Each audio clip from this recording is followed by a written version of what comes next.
Pembela Pak Lutfi bin Yahya ngamuk mendoro majikannya dikuliti habis di podcast Bang Haji Roma Irama. Tegaskan lebih percaya dongeng Pak Lutfi bin Yahya daripada data dan fakta sejarah.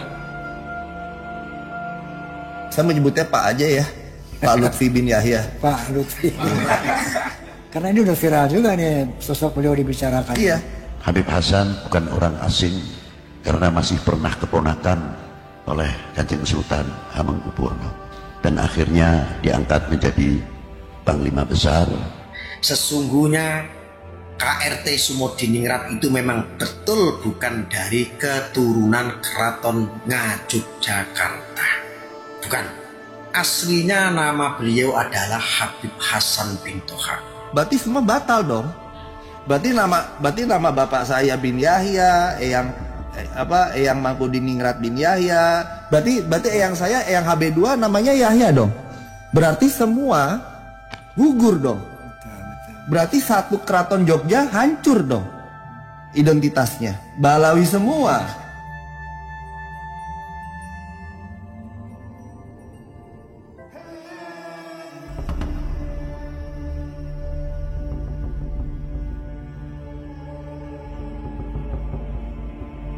Raden Haji Roma Irama kembali membuat panas dingin klan Bani Ubaidillah, wabil khusus dari kalangan klan bin Yahya, sebab dalam podcastnya beliau mengundang Raden Dibyo, salah seorang terah dari Keraton Jogja, yang selama ini sangat lantang melawan pemalsuan makam, nasab, dan sejarah yang telah dilakukan oleh Lutfi bin Yahya terhadap salah seorang leluhur dari Keraton Ngayogyakarta. Podcast yang diadakan oleh Bang Haji Roma Irama itu pun ternyata tidak hanya membuat panas dingin orang-orang dari klan Ba'alwi saja, tapi para pendukung fanatiknya pun dibuat naik darah, sehingga mereka mulai keluar untuk membela sang Doro majikannya, meskipun pembelaan mereka justru semakin mempertontonkan betapa bodohnya mereka. Di sini kita tidak akan membahas secara detail bagaimana Pak Lutfi bin Yahya memalsukan makam, nasab, hingga sejarah dari KRT Sumodiningrat yang diklaim oleh Pak Lutfi sebagai leluhurnya dari marga bin Yahya, karena sudah sangat lengkap dibahas oleh banyak pihak sebelumnya, dan bahkan adik dari Sultan Ngayogyakarta pun sudah pernah menceritakan bagaimana dahulu Pak Lutfi bin Yahya sudah pernah dimintai pertanggungjawaban atas klaimnya, namun pihak Keraton Jogja malah dipecundangi oleh mereka dengan membantah bahwa kisah dari Pak Lutfi lah yang paling benar sejarahnya. Kita tidak akan membahas itu semua, namun yang penasaran ingin tahu, silahkan cari video-videonya, karena semua itu masih ada lengkap di berbagai platform media.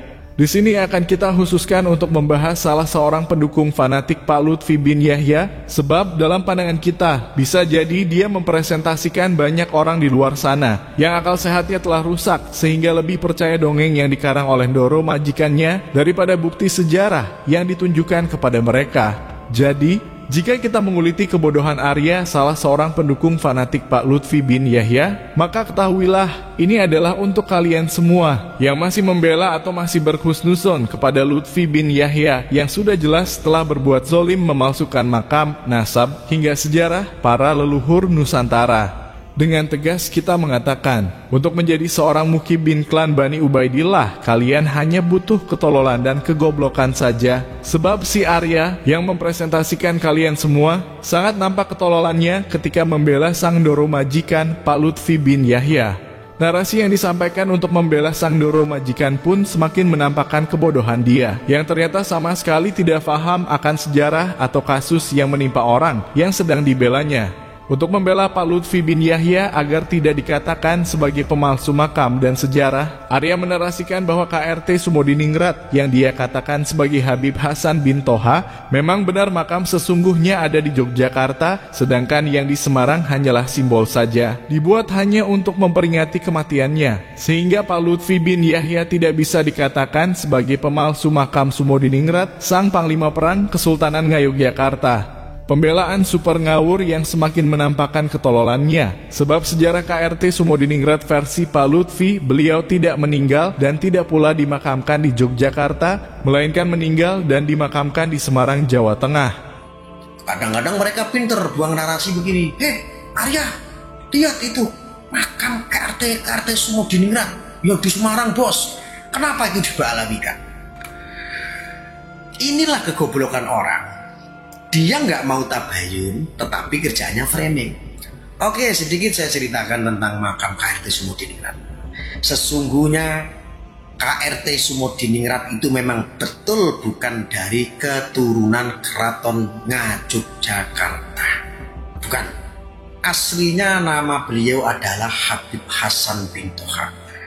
Lalu Arya, bagaimana kok itu ada makamnya KRT Sumodiningrat itu di Semarang? Kan aslinya ada di Bantul, ada di Yogyakarta. Loh iya, memang dimakamkan di Jogja.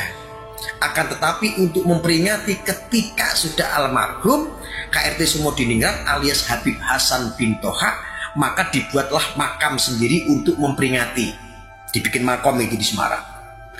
Untuk memperingati kembali kepada khitohnya, kepada terahnya, yaitu KRT Sumodiningrat atau Habib Hasan bin Toha.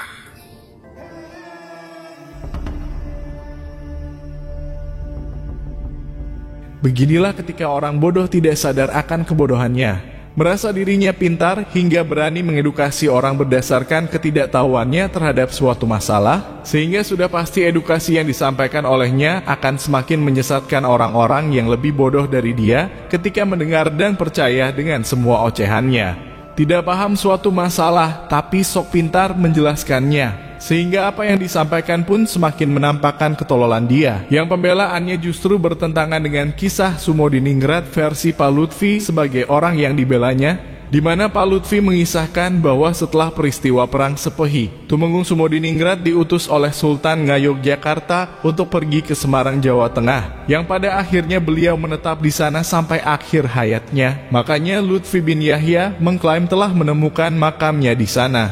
Sangat berbeda dengan sejarah versi Keraton Ngayogyakarta, di mana Kanjeng Raden Tumenggung Sumodiningrat gugur pada peristiwa Perang Sepehi yang kemudian dimakamkan di Bantul, Yogyakarta, dan peristiwa tersebut tercatat dalam Babat Sepehi yang ditulis oleh Pangeran Mangkudiningrat, putra Sultan Hamengkubuwono II, yang artinya peristiwa tersebut ditulis oleh saksi dan sekaligus juga oleh pelaku sejarah. Berdasarkan manuskrip geger Sepehi itulah pihak Keraton Jogja kemudian melakukan konfrontasi dengan pihak Lutfi bin Yahya, mempertanyakan kisah KRT Sumodiningrat versinya dia. Namun justru kemudian pihak Pak Lutfi membantah bahwa kisah versi Lutfi bin Yahya lah yang paling benar sejarahnya. Jadi Bu Teti kan diutus Habib Lutfi untuk mengklirkan masalah KRT Sumodiningrat itu. Kalau itu sudah kami ada dari Kawedanan Sriwandowo, ada Mas Enggar, Mas Kusumanegoro, terus saya gitu. Nah terus ya itu saya matur bahwa ini kalau Kanjeng Sumodiningrat itu cucunya B1. Jadi tidak mungkin ada bin Yahya karena ini silsilahnya itu sudah jelas. Iya, dari Balai Priben itu diwenangkan. Terus ya itu. Tapi kan menurut Habib Lutfi ini KRT Sumodiningrat itu masih pondok, mulai pondok beberapa tahun, tua baru meninggal. Jadi beda sekali dengan babat kita, babat Sepehi ya AB2. Ini Kesultanan itu pun sikap tegas ya. Mau enggak? Sudah lama ya? Dalam tidak mengakui bahwa mereka itu pengakuan mereka itu benar menurut Kesultanan ini. Tidak benar. Tapi mereka kayaknya AB gitu ya? Iya, diabaikan. Pokoknya ya harus itu gitu. Tapi kan solusilah kita tidak ada catatan itu.